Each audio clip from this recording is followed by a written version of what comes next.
Hello everyone, and welcome back to my first deck guide of Skybound Odyssey. First I bring you my Atsadi and Search deck, which I love playing. This week I also have won the Road to Valhalla championship with this deck, and that's why I'm gonna go into this one first. So of course, Atsadi and Search, you begin with 5 heroism counters, and every time you play a character with hand cost 5 or greater, you will get another counter, and then you are 16 greater, and every time you do that you draw a card as well. With this deck I can draw like for 5, 6, 7, 8 and 9, so I can draw 5 or 6 cards, and it's great. So let's hop into the deck first. The deck plan is like we want to ramp early turns, just as soon as possible, get that mana advantage over your opponent, and in like turn 3 or 4 you want to be cast on your big boys, a little bit slow playing first to make sure that the ones you have are protected over here. This deck list doesn't want to include my third header I used. I will show them on the 39 cards deck list. So first rare I want to talk about Tiny Djinn. The Tiny Djinn is here of course for the early ramp, but also for the 1 mana after you. This is a great card for well, the hunger turns or some early progressions as well. Specifically with the skater can scouting, give it a boost, and we can ramp on turn 1. It's very handy to do so. Also, if we do this at turn 1, we have the skater in reserve. We have a lot of 2-cost characters as well. We can then play a 2-cost and this 3-cost to well, get up further. The reason why we want to turn 1 ramp is because of one of these headers. When I leave the exhibition zone, put the top 2 cards of your deck into the mana zone. My other 2 units do exactly the same. Sometimes I need to pay 1, sometimes I need to put a card from my hand in reserve, always to double ramp, but that is worth it. If I can use one of my cards first to ramp on day 1, I can then play the header on day 2, and if they cannot interact with it, you have 8 mana on turn 3, and that's of course already 3 mana up, and if you can play it again, well, you cannot play the additional because you have also ramped twice. You can have 11 mana on day 4, and your opponent only has 6, so you almost have double of the mana, and from that time you can snowball into all your big guys. Your Vilmon is no longer defender, etc. etc. So these cards are really great to have in this deck. One of the biggest problems this deck has is like you're getting the hungers and your Sakarabrus, but you don't have small things. So that's why we also run things that can draw us a lot. First off, we have the Haven Seringar. I think it's a staple since it come out in Trial by Frost. When you leave the exhibition zone, you will draw a card. We also run one new card in the form of Rage, getting 2 boosts and fleeting, so you can actually win an expedition the same turn you play it from hand and get the card afterwards. The other card we run is the Leviathan Spotter. I have 1 in the common version and 2 in the rare. The rare has 2 mountain more, and I run this card specifically to counter Sigismar decks, or at least not to counter, but have a little bit more well, pressure for these kinds of decks. Also, if you're going up against Kojo and Buddha, putting this against the Buddha, making sure you have 1 forest stat more. In that way you can sometimes go 1-1 over there as well. You may reveal a card from your hand with cost 4 or more, and if you do, draw a card. As you can see, we have a lot of cards that cost 4 or more, so that one isn't that hard to trigger. Skater, it's very flexible. You can play it from 1 from hand or from 3 from hand. If you play it from 1 from hand, you can use it as an after you to bait out more cards from your opponent to cause the hunger. I think that's a common strategy against all Bravos decks. Also, you can boost your gigantic characters as well.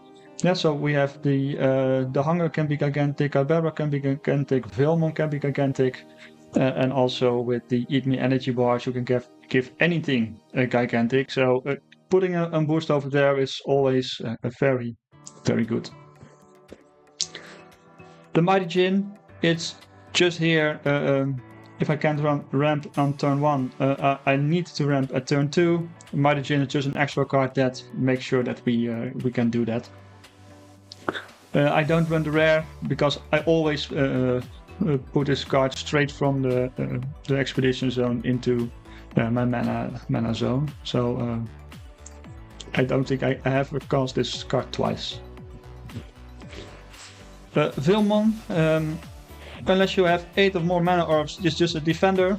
Against some decks you can play on turn 1 Eat Me energy bars, turn 2 Vilmon, turn 3 Vilmon, and you have a 5/5/5 gigantic that has defend but probably blocks up the opponent for 2 whole turns, in which you are just putting some mana in the mana zone, getting there to your big boys faster. Small combination, but end game, a 4 mana 5/5/5 gigantic is really great. I run Talarian Skater to boost it, but I also have a new inclusion of the Bravo Signet, which also can be very good. To get 3 more boosts. So it's really great to have on the end game, and it is really needed to push and come back into your games. Swift Djinn, I think this is one of my most used turn 1 plays. Just scout it in for 3, get a card draw from Atsadi, get him into your mana orb. So just put it into reserve first, then place the Swift Djinn in the mana. Effectively, you draw a card and you ramp on turn 1. It's really great. Notice that you don't have to put something from your reserve in your mana. So if you don't have something in reserve, or you play it from a hand for the 6 cost, that's also great. Sometimes with the Eat Me energy bars, if you are on the correct expeditions, it's a real nice combination as well. Again, my headers, when they leave the expedition zone, you may put a card from your hand to reserve, double mana. It's really insane. I only run 2 Sakurabru. In this list, I run 3 headers. That means that one of my unique Kaibaras is gone, and therefore I wanted to have another rare Kaibara, and I sacrificed my Sakurabru slot for it. I think Sakurabru is still really great, but isn't really necessary anymore, specifically with these headers, because you do draw so many mana. Still, the combination with Eat Me Energy Bar and Sakurabru getting 2 expeditions that go backward 1 region is very strong. Specifically against decks like Sigismar or Kojo, or maybe even Trace, that normally want to close the game before you get to your big stuff. This way you can set them back twice. Hopefully even get a 1/1 afterwards, but even if that doesn't happen, they will spend cards from their hand or reserve. You will set them back twice. They will go back forward again twice. It's a 0/0, but you have 1 turn where they need to spend resources to get the 2/0, and you just get 1 mana in the turn. So it's always a win for you with this card.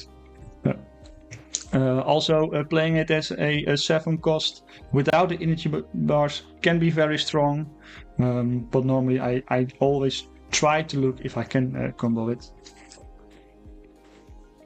The hunger, one of my favorite cards as well, but also one of the most hated cards, I think, to play against.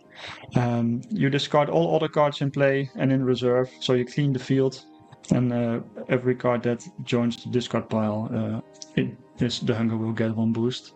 And if you somehow can give it fleeting, it also gets gigantic. And from reserve, it always gets fleeting. So from reserve, it's a 6 cost 3/3 gigantic, which is already strong on its own, which can be easily boosted by things like my Signet, by Skater, or by some other things. And also we have the 2 copies of Rage to make sure that the hunger can get fleeting from hand. And also we can boost it up even more, so even if the field clear is not very effective, you can still go 2-0 with the hunger, and it's really a finishing card combination for us. Lastly, the Kaibara, I only run 1. It's a 8/8 gigantic with built-in tough. Most of the times we are behind, so our start is very slowly with all the ramping and stuff. So tough 3, 4, or 5 happen often. Yeah, and for 9 mana, 8 stats across the board on both expedition is just really hard to beat. Specifically, if we are ahead on mana, opponents will need to focus on one of the 2 sides. And if we play something small over there, maybe we can buff it with a Rage or with a Signet ourselves, or maybe with the Skater, and it goes bigger in both expeditions. And this one makes always sure that we can actually get our Atsadi counters up to 10, because if we have 9, we can play the Kaibara and draw 1 more, so it will go to 10. So we have always enough draw from our hero power. I already talked about this, the Eat Me Energy bars. Every character in it will gain gigantic unless you play another character there.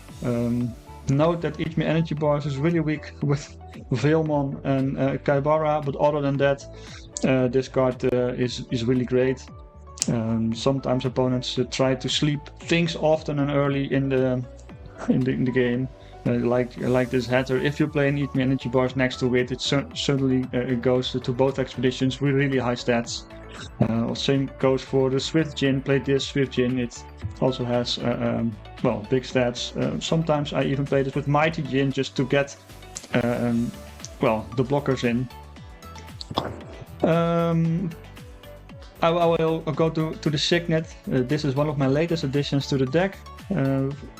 At first I wasn't really a big fan of this card, but I needed a turn 1 play. So I looked into the mana channeling card for 2 mana, but that card was insanely bad to draw in the late game. Always, if I was like 10 plus mana and I drew that card, I was like, this is exactly not what I wanted. So I switched to the Brata Signet. You can ramp on turn 1, because that is sometimes the most important thing to do, even if I go 2-0 down. Late game, I can put a character in play with 3 extra boosts. Specifically really good with Veilmon, 4 mana, and then this 3 mana is 7 mana for an 8/8 gigantic. In the late game, it's really strong. So and sometimes you have some problematic unique or something, or an aloe vera that you can return to its owner's hand. So it can be really strong. Also against things like Teja with that aloe vera, you play a tiny Djinn, they play the aloe vera, and you turn it back to their hand, and you're somehow 1-up on turn 2, and it's really great interaction to have. I really love this card. The mana eruption, I noticed that I normally wouldn't play any removal at all. I had Duel of Grit, I had some intimidation in here as well. Never play those cards. They always feel really weak for my game plan. But there are things like Festival I cannot interact with very well, other than the hunger. So that's why I run 2 copies of Mana Eruption, just to make sure that if I run into a Win Festival deck or a Fan Festival deck, that I have options to getting that Festival removed. We already talked a little bit about Rage. Rage is here. If you have a non-fleeting character, we can give it 2 boost and fleeting. It works really great with the Hunger. That's the main focus with this deck. I cut all the Arcalena Milks because that was easy to get removed by all the Axiom players that were playing the Grams. So I normally played the Milk, got removed by the Grams. I was like, okay, never mind. And in that way, I play Rage at the moment. So I play Rage afterwards. So I have already the Hunger there as a surprise card. It also worked really well with the Syringar, with the Tiny Djinn, giving them 2 boost and fleeting. For Tiny Djinn, the boost matters. For the Syringar, the fleeting matters. Yeah, it's a very versatile card. Also with the Spotter, if you need to have a 3 mana combination, Spotter into Rage, and you have a 3 mana 5/4/4.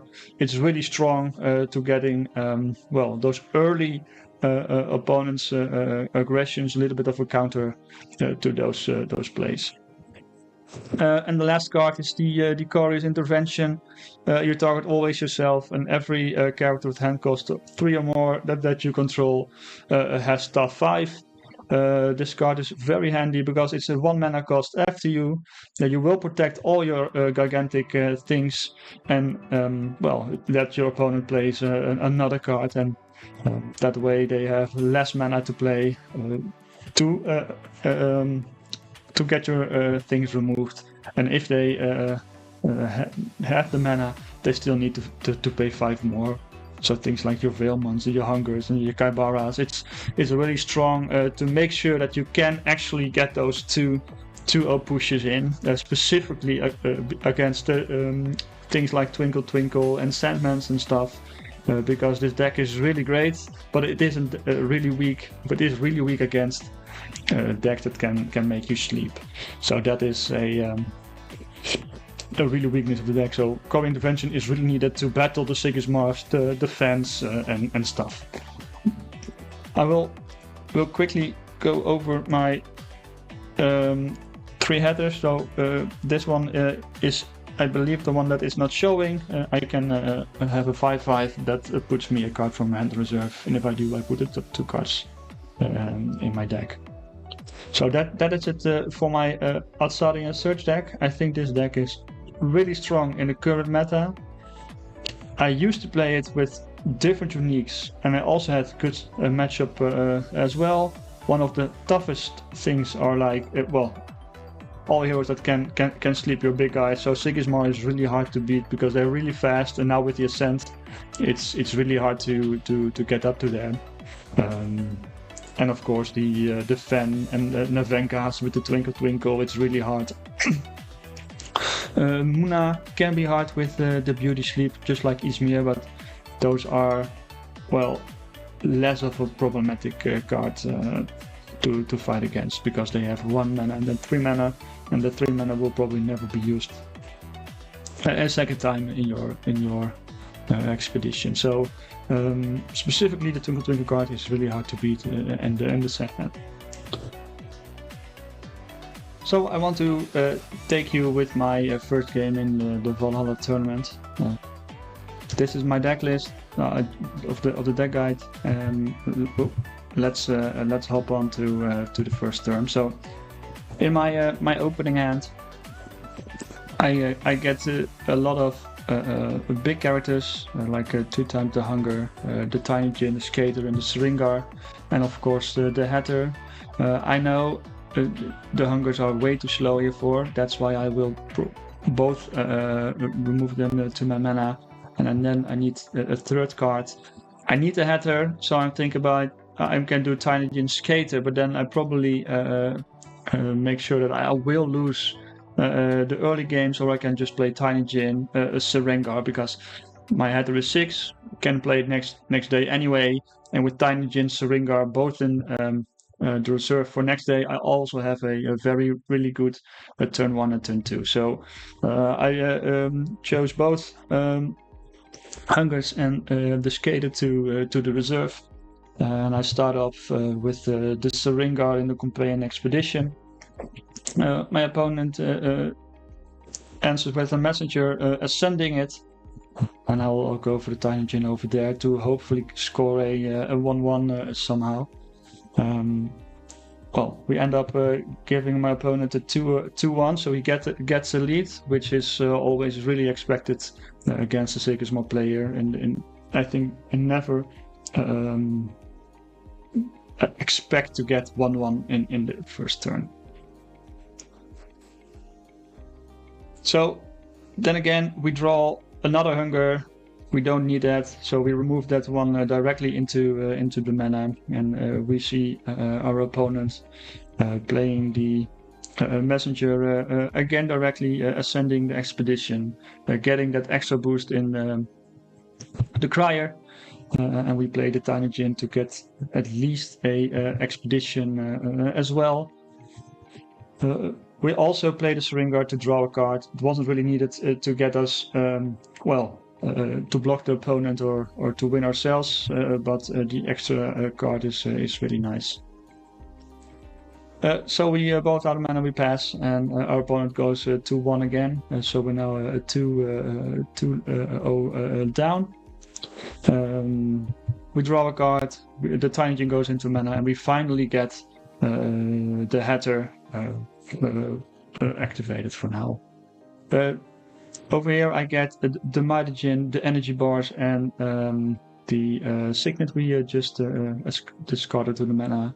And I was liking the energy bars. I really need to make sure that if we draw Sakurabu, we can combo that for that way. And the Mighty Gin is just a strong character in both expeditions at the moment. We played out the header. It's a 6 in forest, trying to get it block over there, get a draw from a Atsadi trigger, and our opponent is playing the accountant. So I know the next turn probably something will get sent to sleep. Our opponent over here is playing the Sandman, sleeping our Hatter, and this is one of the worst outcomes for me this turn.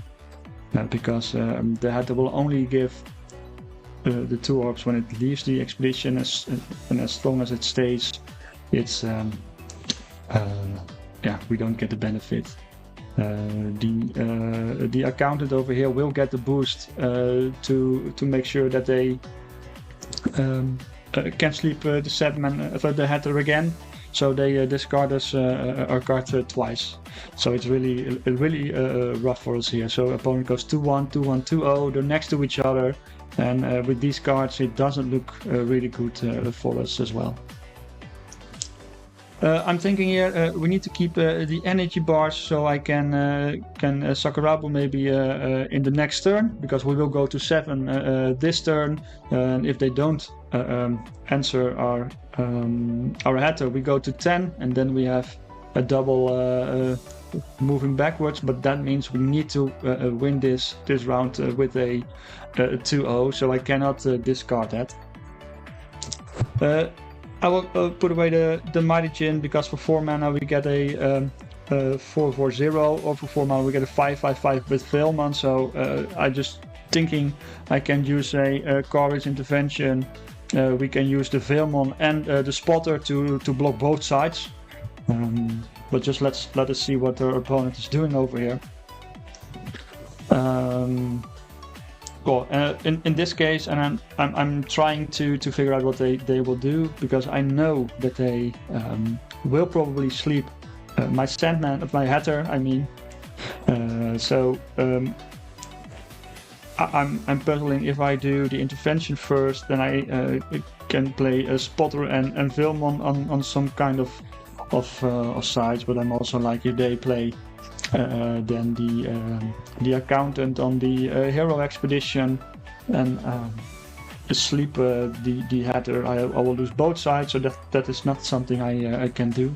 So I'm actually playing the Sakurabu, getting them back out of the mountain region helps my case really well, specifically because if they are here on mountain alone, the Sandman gets a 0, so they need to play into that as well, and we have also a Hatter here.